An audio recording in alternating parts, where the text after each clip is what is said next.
My presentation today to you guys is going to show you that the Earth is very sacred and that our ancient ancestors millennia ago recognized certain lines of force, which we call ley lines, which I'll describe later, and more importantly, dragon lines. These are male and female currents of energy that entwine the globe, and ancient sites were sited upon them. So our ancient ancestors, your Celtic ancestors, recognized these energy patterns. And this is what I'm going to describe to you today, how Stonehenge is powerful because it's a power place, because it's sited upon these lines. I'll just try and get the first slide up. Yep, is it up? Yep. Well, here we have the lintels of Stonehenge that Dolores was talking about. I mean, these are gigantic stones. They're huge standing stones, and they've been made very smooth at their frontispiece. And even in the 1950s, as you can clearly see before you, they couldn't figure out how to put the stones up, so they hired cranes, and they hired people to do it. But Stonehenge's long and checkered history has always been said it's a healing temple. And the healing temple was renowned worldwide. People from Egypt, people from India, people came from Europe to travel to Stonehenge for healing.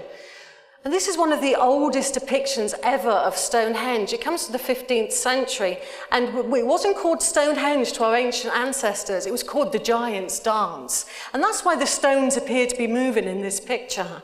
And the Giant's Dance was said to be able to heal you. And it was be able to heal you if you stood upon a specific area of Stonehenge, which Dolores described as a vortex. And we're going to be having a look at that later.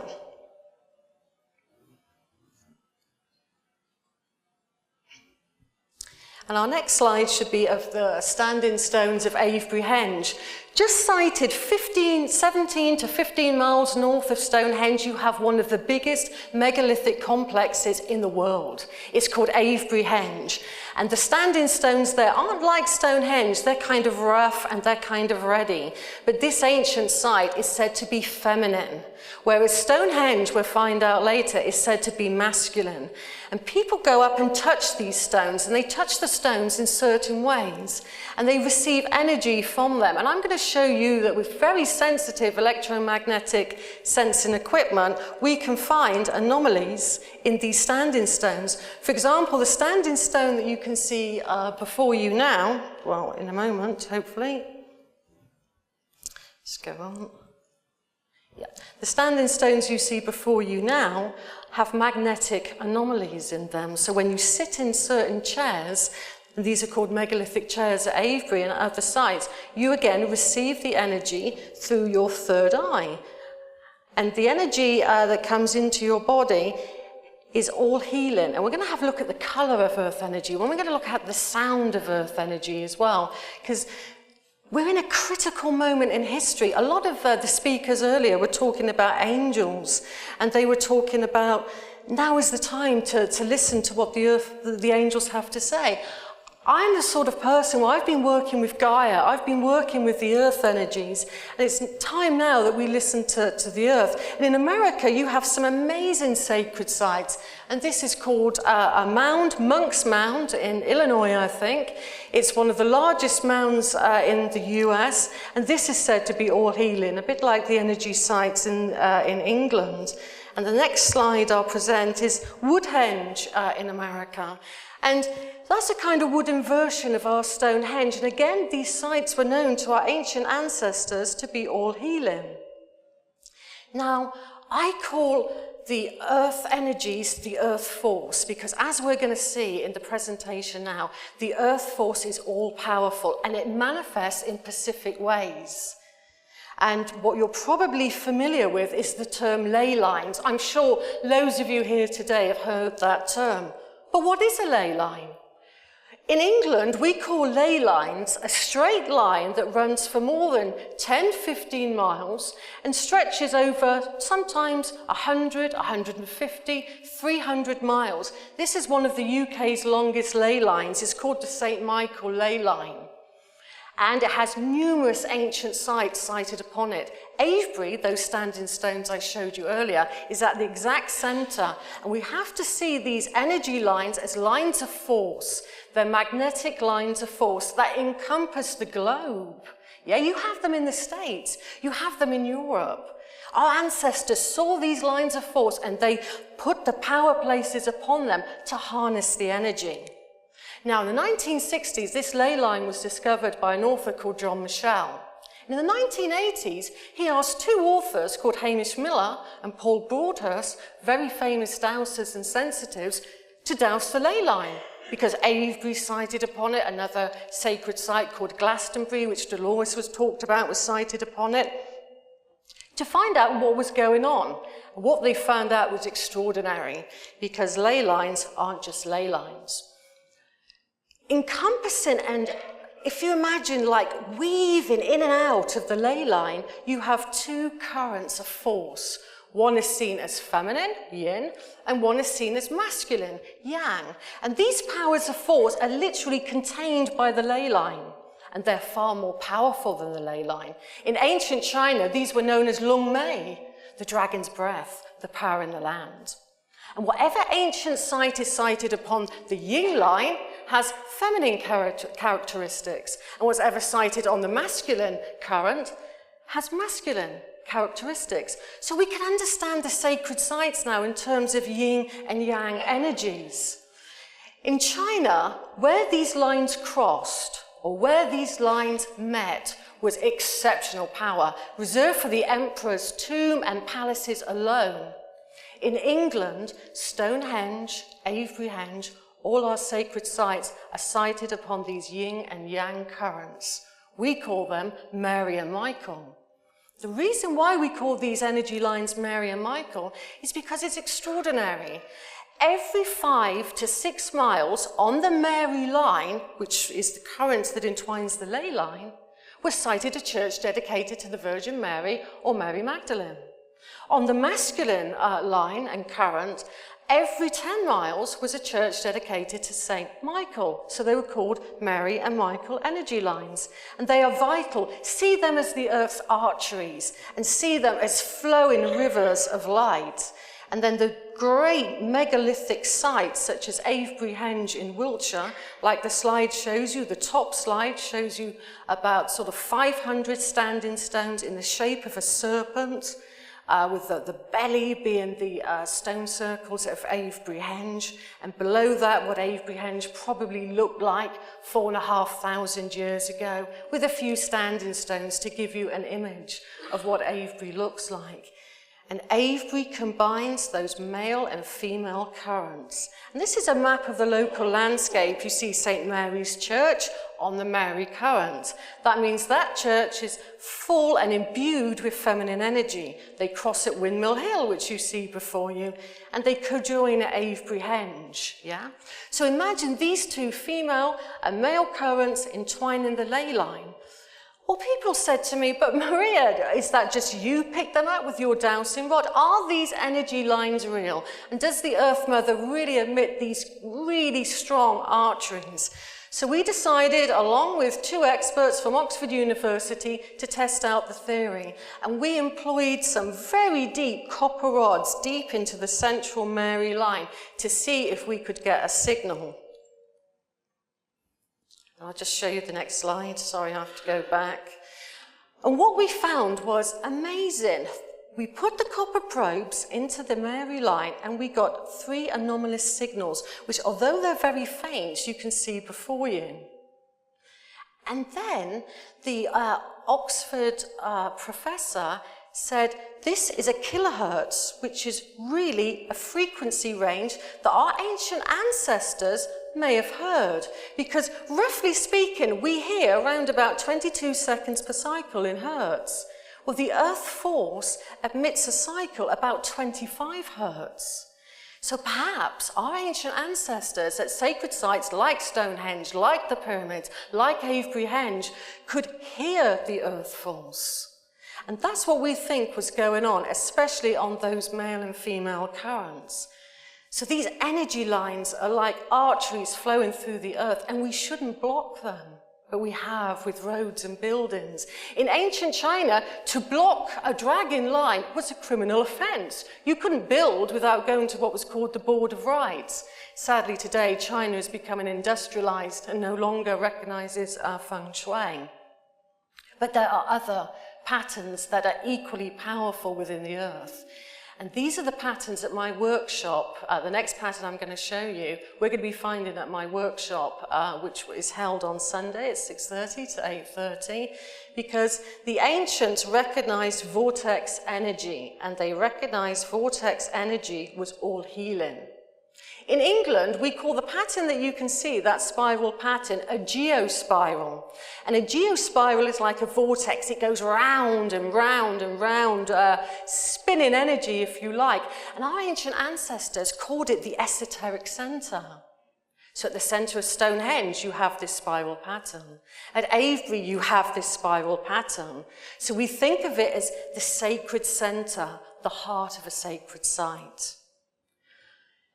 To a water divining family as myself, you have two types of water. And a geologist now would say, no way, Maria. But we say there are two types of water, yin and yang.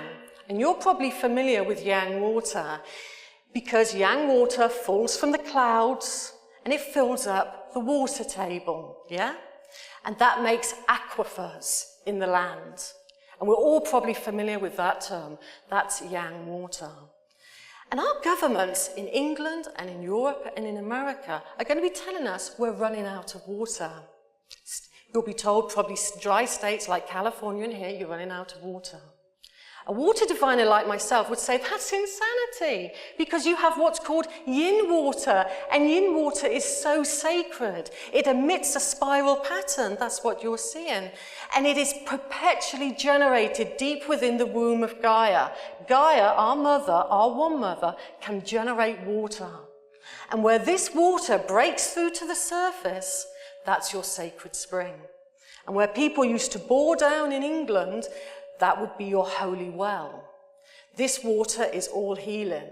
When I last bored for sacred yin water, it's quite magical. It comes up at a particular temperature, and when you hold it up to the light, it glints like diamonds, and it's said to be very, very healing.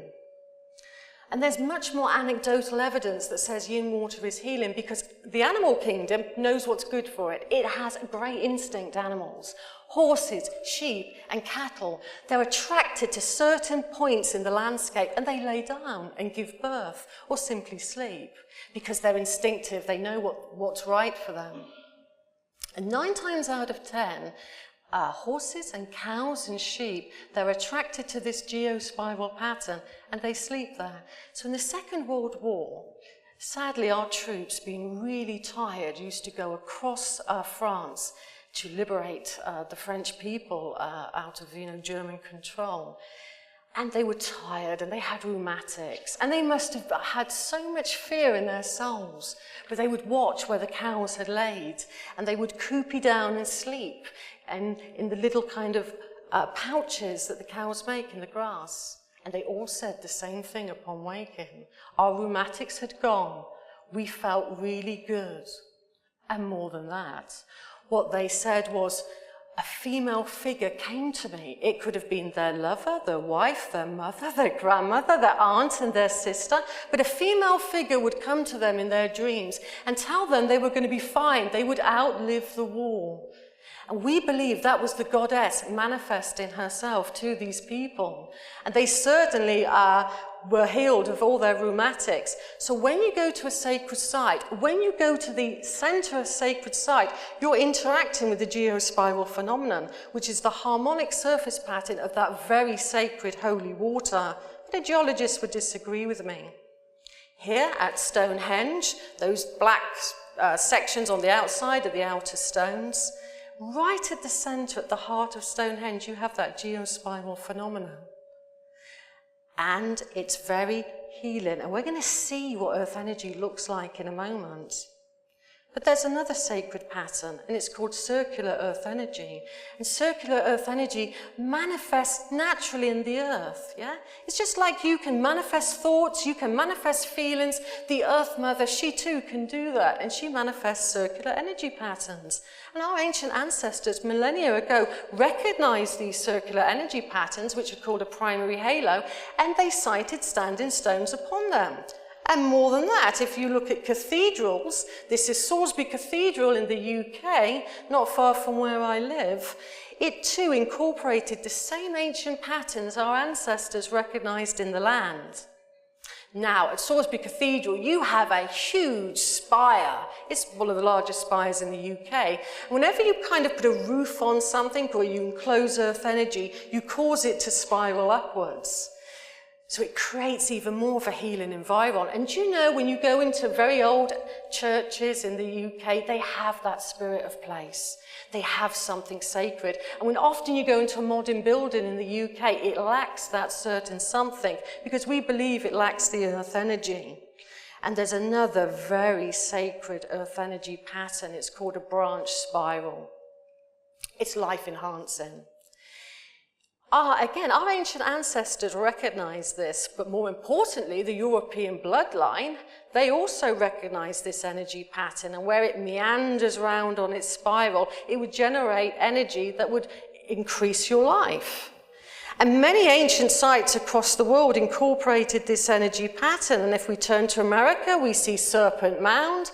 And by the side of your very famous ancient site, Serpent Mound, we have West Kennet Long Barrow in the UK, which is 5,000 years old and was probably used initially for a meditation chamber. Antiquarians, and they're very early archaeologists, and we're talking about 200 to 300 years ago, excavated around Stonehenge.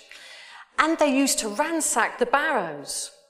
Now, what one antiquarian caught, and he was called Sir Richard Coulter, he ransacked one barrow and pulled out a skull, and it was perfect. It had hair, yeah. Physically preserved. It had teeth as white as snow, and the Brits aren't famous for having white teeth. We call that Californian white in our country.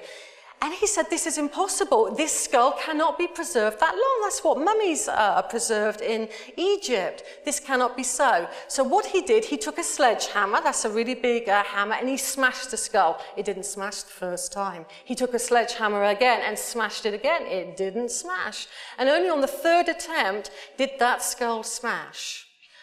It was preserved. It had the life-enhancing earth force preserving it. And it was centuries later that it was recognized it was on one of these spiral patterns, which in ancient China is called the coil of the dragon. Now, I said earlier, if you put a building, if you put a standing stone on any of these energies, something quite truly magical begins to happen. It's called megalithic energy. So imagine now that standing stone in the drawing that you see before you is sited on the spiral patterns or the circular patterns or one of those yin-yang currents that I described earlier, or a ley line. It can begin to transmute and transmit the energy it's sited upon. So the standing stone absorbs the energy through its being and it starts to transmit it across the landscape. I mean, this is Neolithic Wi-Fi. This is incredible technology.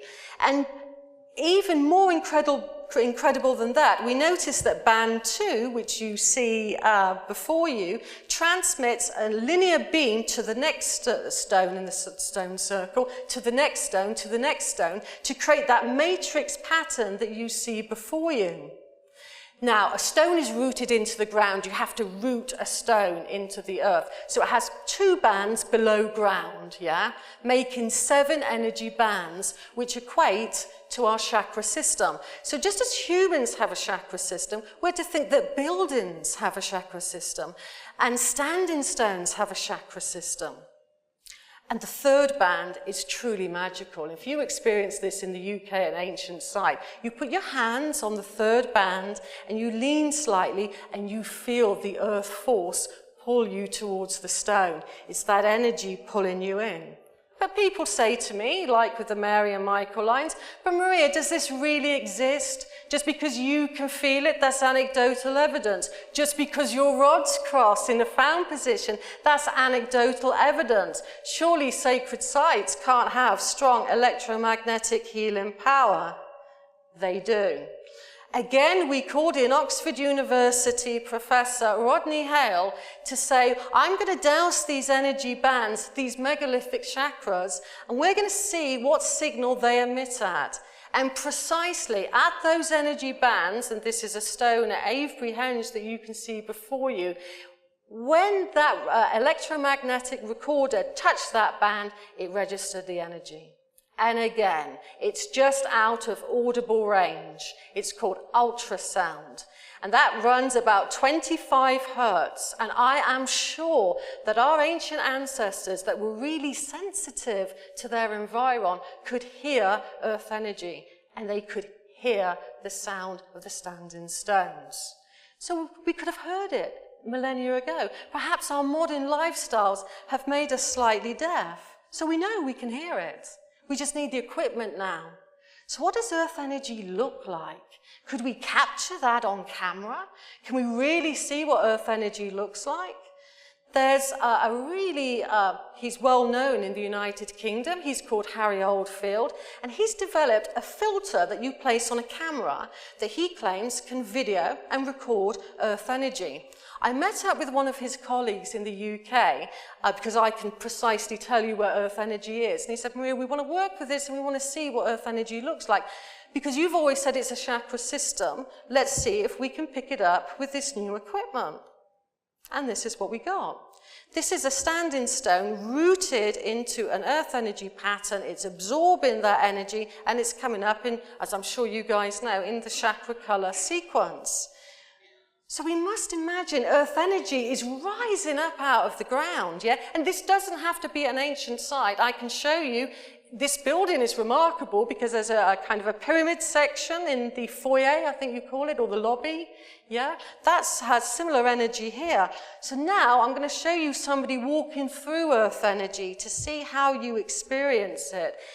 As you're dousing these ancient sites, you're walking through this healing light. So I want you to imagine now that all of those kind of patterns and lines of force that I have shown you, this is what they look like. They're beautiful rainbow light. We have a modern phenomenon in the UK, which I'm sure some of you guys have heard about, and they're called crop circles, yeah? And as Dolores said, her office is in the middle of crop circle country, and they just appear overnight. And people look out for them on the hills and they're trying to record them, but they appear annually every year in the corn. Some people say they're man-made, some people say they're genuine. But the genuine crop circles that have been researched, and I know Dolores has been looking into crop circles for a year, alongside a colleague of mine called Busty Taylor, which I'm going to show you one of his photographs of a crop circle now. It's circular in shape, yeah? This part of England is very sacred. It has lots of circular earth energy patterns that I was showing you. And if we look carefully at that crop circle, for instance, we notice that the center is off-center. It's called the esoteric center I was describing earlier. And that's because that's sited on vortex energy. So when you're going through a crop circle, when you're going through an ancient site, there's sound that you can't hear. There's the color of the earth energy that you can't hear. And people put it down to lots of different activity, from aliens landing to people planking out corn. But crop circles have a long, long history. I mean, I like to think that I'm a true Celtic girl, so to speak. And in all of our histories, we have fairy rings, they're called. The ancient Celts believed in fairy rings, depressions in the grass, depressions in the corn. And one was recorded in, I think it was in the 17th century, it's called the Devil Mower, which you can see below that slide. And people that go into these crop circles, or indeed a stone circle, say they feel a beautiful healing force. And if we look at the complexity of some crop circles, this is another picture of Busty Taylor. He took this from an aeroplane. We see that circular energy pattern. So for me, I'm interpreting crop circles in terms of Earth energy, and I see time and time again that these crop circles are not randomly placed, they're accurately placed on Earth energy patterns. And the next slide I'm going to show you shows a weaved crop circle. So if this crop circle was said to be man-made, that's extraordinary that they could weave the pattern. Now, time and time again, people going into this crop circle and saying that they could feel the energy rise up out of the ground through their chakra system, and they felt they were being healed. The next slide shows some more crop circles and an ancient site on one side called the West Cannock Long Barrow I spoke about earlier that has those spiral branch energy patterns set in them. And also ancient sites and crop circles, especially crop circles, are attracted to ley lines. The ley line you can see coursing north-south through England is a very powerful ley. It's called the 51st parallel. It's extraordinarily big. It is exceptionally wide. And the slide next to it shows you all of the crop circle activity in the UK. The two are intimately associated. So ley lines seem to attract the crop circles seem to attract the earth energies. So we say that they're very strongly connected, and that's what imbues them with the healing energy. It's the power of the earth force.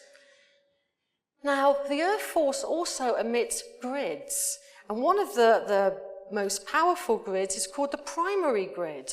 And the primary grid, I want you to imagine all around the earth is a Pacific shape that you can see before you, and all ancient civilizations settled at the nodal points, they're the round circle bits that you see, they settled at these points. In fact, the Bermuda Triangle is on one of these nodal points. Migrating birds recognize this grid system, they follow it.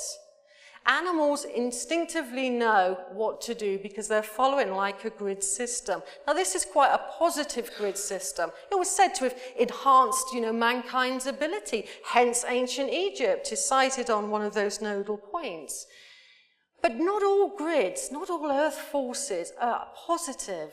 And what the next slide I'm going to show you is how you can empower your own home, how you can look to energy lines and grid lines in your home to see if they're good or bad. And this is what I'm going to be doing at my workshop. I'm going to show you how to harmonize your home. Some secondary grids are said to be geopathic stress zones, as we say in the UK. Basically, that's bad earth energy, bad grid energy, and we term that geopathic stress. In Germany, they have done immense studies on geopathic stress, and especially this grid system you see before you, which is called the Curry grid. Out of 10,000 patients, they noticed that 1/3 of all hospital patients admitted to their hospitals were due to geopathic stress. Because on that grid system that you see before you, wherever those two energy lines cross, imagine an outpouring of toxic energy. So in Germany, if you want to build on virgin land, to put a house on it, you have to have a certificate now to say that's geopathic stress free. And also what they noticed in Germany, it didn't matter what sort of healing you had. You could have had orthodox healing, like chemotherapy for cancer, which is common in the UK, or you could have had unorthodox treatment, acupuncture or something like that. And it would become ineffective if you slept above a geopathic stress zone. And in Arkansas here today, I noticed that when I paste out the grid, it says on that description before you, 3.5 meters by 3.5 meters. It's much bigger here. It's about 7 meters wide. So we look to our homes now to make sacred space, just like our ancestors looked to the land to make sacred space. And we're saying, look to these grid patterns, and if your bed is crossing on them, just simply move your bed away from it. And then you'll be in a geopathic stress-free zone. So that's called a negative grid line, and they're really easy to find. And at the workshop, I'll get you dousing a grid and finding a grid within a nanosecond, as we say, because they're really very easy, because they course in the planet at a Pacific angle, which is northwest for this grid. So you've only got to face northwest, and you're facing the grid. And one lady, she came to me yesterday when I've got a table 31, where I'll be doing book promotions from, and she said to me, my son isn't sleeping. Her grandson, I apologise, isn't sleeping. I said it could be on the grid. She phoned up her daughter, I believe it was, and said, we're paced out 12 feet away. He's never slept for weeks, moved the bed away just last night, and the little lad slept like a babe, as it said. And that's how children pick up on these earth energies quite instantly. But there are other earth energies beside the grids. I'm just going to try and flick over to the next slide. There we go. Again, our ancient ancestors, recognized that as much as you have the negative grid systems, you have positive grid systems. And the positive grid systems flow into the earth roughly from what we call east of north, from the northeast. And they called them oracle lines. They called them oracle lines because they noticed that throughout the world, wherever you had a center that was about communication and oracles, this line would flow through it at 50 degrees east of north. So you have temples like where Dolores is going on her cruise in the Mediterranean, sited upon this oracle line. Now in our churches, in our medieval churches in England, where the vicar or the father would speak from, like this, a pulpit, that would always be aligned on that oracle line, because that oracle line enhances our speech, our ability to communicate, yeah? That's why the vicar would cite his pulpit upon it. But let's put that in a modern day context. If we do have to build on land, could you imagine if we put our hospitals, our schools, children with learning difficulties or speech problems on that oracle line, so that the building becomes imbued with that energetic earth force? And that's not beyond the realms of possibility, because at the moment I'm working with 2 hospitals that are doing this. We're going to put long-term studies into place. This grid here that goes about 20 to 28 degrees east of north is called a healing energy line. And these can flow through your home. And I've got a really easy gadget that I'll show you at the workshop, or come to the table later, and you literally just point it north and it shows you where the grids come in. Then all you have to do is dowse along one sector to see if your rod crosses, to find if you're on these healing lines.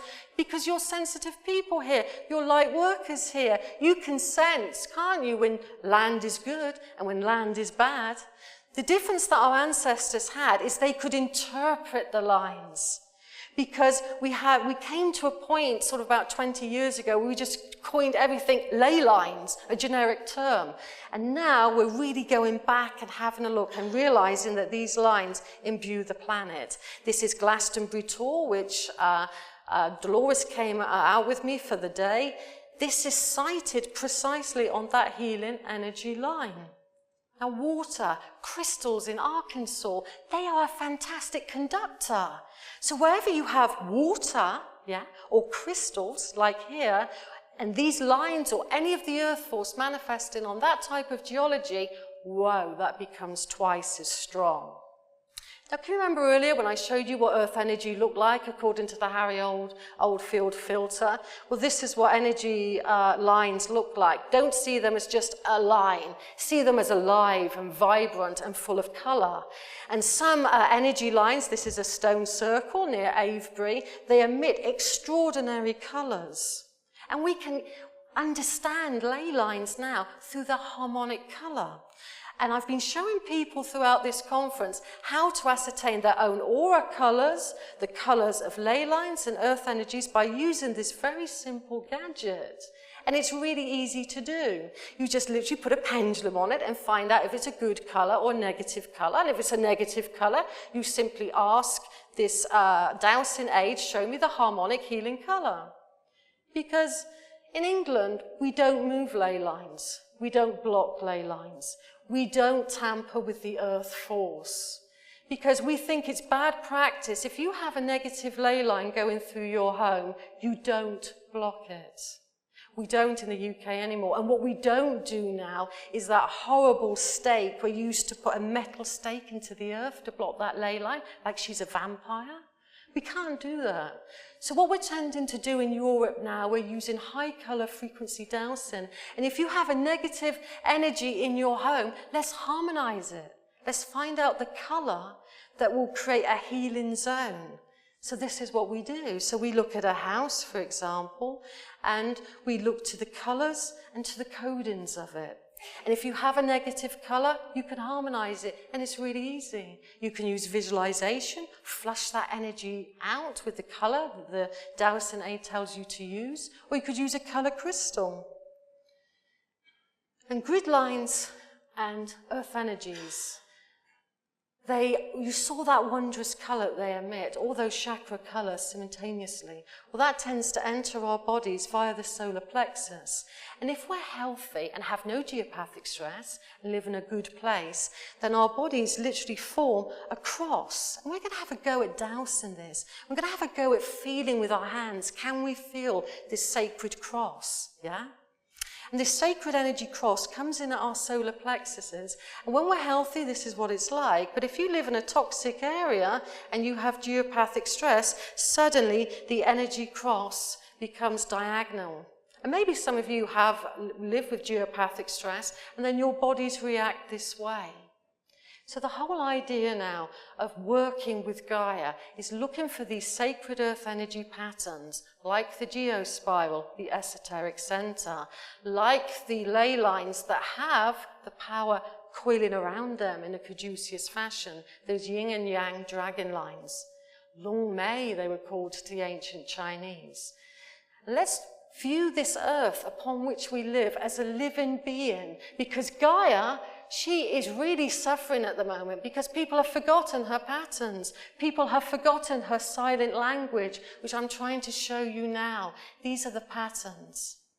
Now, where you have that geospiral pattern, for example, that sacred water, yeah? Remember I said it was yin water? Well, what does water do in homeopathy? It can record, can't it? Everything that ever was. So a lot of people work with these energy patterns to find out, like I'm sure Dolores would know better than anyone here, about our past lives, about our future. So we can talk to these energy patterns and allow Gaia once more a voice. Because for me, at this time, it's about working with Gaia, with the Earth Force, and with our One Mother. And I hope this presentation has shown you a different aspect of the Earth. You've been a fantastic audience. Thank you. When I took Dolores to Stonehenge, and Stonehenge is a fantastic sacred site, yeah. It will open you to the cosmos. It will open you to the Earth Force. It is wondrous. Anyway, Stonehenge sadly became very ruinous about 200 years ago. The lintels fell to the ground, and it was a bit of a state. So some archaeologists, Professor Atkinson and Stuart Piggott, they decided that they would have to raise some of the stones, yep. And I showed you a picture, didn't I, of raising the lintels? Well, one stone was leaning, yeah. And the one thing you must know about Stonehenge, because we see it as a fantastic structure, but you know where our ancients chose it? Because of the geospiral. It's on sloping ground. So each lintel is about a foot deeper because it's not on flat ground. Now that's an engineering skill in its own right. One stone was leaning, and the professors decided they must raise it because our ancient ancestors wouldn't make a leaning stone. How stupid would that be? But lots of ancient sites do have leaning stones as if they're bowing to sacred space. So what the professors did, they got a crane and they started to raise that perpendicular stone upright. And as they were raising it upright, it let out this huge scream. In fact, the workmen that were helping to raise that stone, they downed tools. They had to be bribed to carry on. And that sound, that scream that some people described it of, emitted by the standing stone, could be heard at Amesbury, which is about 4 to 5 miles away. Earth mysteries experts like myself, we said, well, it was meant to lean. And when they raised it back up, it was so damaged, it cracked. And that's why it let out the scream. And that's why when you go to Stonehenge today, you'll see one lone standing stone surrounded by concrete, because that's the experts decided to straighten it, and it should have always been kept leaning, and it's now called the Screaming Stone. That's the injustice that's happened at ancient sites in my country. But it's a wonderful story. Can you please give us some information on what a vortex is? I'm told that my house resides in or near a vortex. A vortex is earth energy that is in constant movement, and it's normally, in my understanding, in the UK, although you have very powerful vortexes in places like Sedona, it's moving earth energy in that spiral pattern, and it's in constant state of movement, and it's that movement, that wave motion, that causes a vortex. So that's my understanding of a vortex. It's quite high energy to live above. There's also a group within the country who's saying that some of the vortexes in the U.S. are reducing, or, for lack of a better word that I understand, disintegrating or losing their power. Do you know anything about that? I have some charts that show what they say that is happening. Yeah, one school of thought believes that the Earth force is really changing at the moment. In some parts of the world, vortexes are becoming less strong. In other parts of the world, remarkably so, you're having new energies being born. At Avebury, for example, which I live very close by, that has a new Earth energy system emerging. So we're seeing vortexes as changing energetically speaking. So they could be raising their frequency or lowering their frequency, because we're all going through change as well, aren't we? And the Earth is as well. So some points are going to be weaker and stronger, and new energies are coming in as well. This is a question out of an ancient memory of mine, so you'll have to excuse me, but as I recall, something about the Druids and how they operated to transfer secret funds between countries as one of their roles, and how some of this information has come down through our sacred societies. And I don't remember if the Masons were one or not, but there's something about a symbol of Jesus and other things, monies, being buried and hidden along ley lines. Do you know anything about that? Oh, absolutely. I mean, our Druid masters, they were, the keepers of the wisdom, and they worked intimately with ley lines. The 51st parallel is an ancient Druid line. If we look to kind of, our churches, you mentioned, the Masons, for example, they put in key sort of symbols into the church. It's a bit like the Da Vinci Code, if you will. And they're supposed to give hints of what's contained within the confounds of the church. Now, that could be something buried, that could be something lost. And the Druids encoded it. And then later, the mystery schools took over the wisdom of the earth energies, like the Rosicrucians and the Hermetic Order of the Golden Dawn, the Bilderbergs, the Illuminati, call them what you will. They have intimate awareness of the earth force, and they use and abuse the earth force as well. So you're right, there are an awful lot encoded into the ley lines. So what a lot of people do is they work with those ley lines to try and listen to Gaia's voice, to find out, what is it about the ancient wisdom, and where have the Druids placed certain power tools, if you will.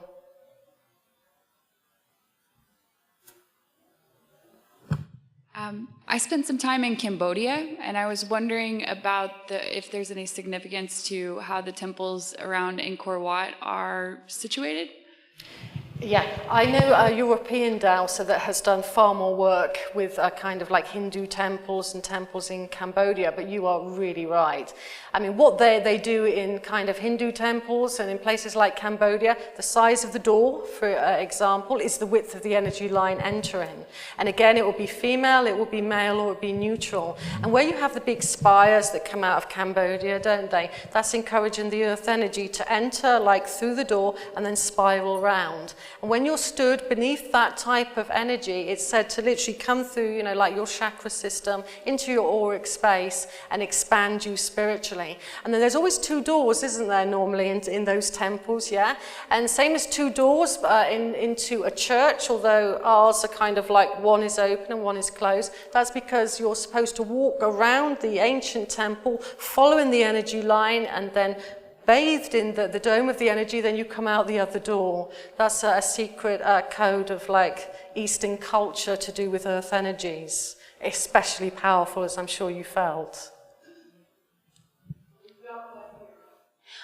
Could you discuss the significance of the Cahokia Mounds in Illinois, and also when one goes to visit there, what's the best way of, getting the best out of that experience? For the mounds in Illinois? Yes. Yeah. Well, I've had several articles published in the American Dowsing Society, which is one of your biggest dowsing chapters, I believe, is equivalent to our British Society of Dowsers. And I know a dowser from Illinois, he's called Roger Egby. He's just had a book published called Holy Dirt, Sacred Earth, but it might be the other way around. And he was saying one of the mounds in Illinois are all sited above the geospiral phenomenon.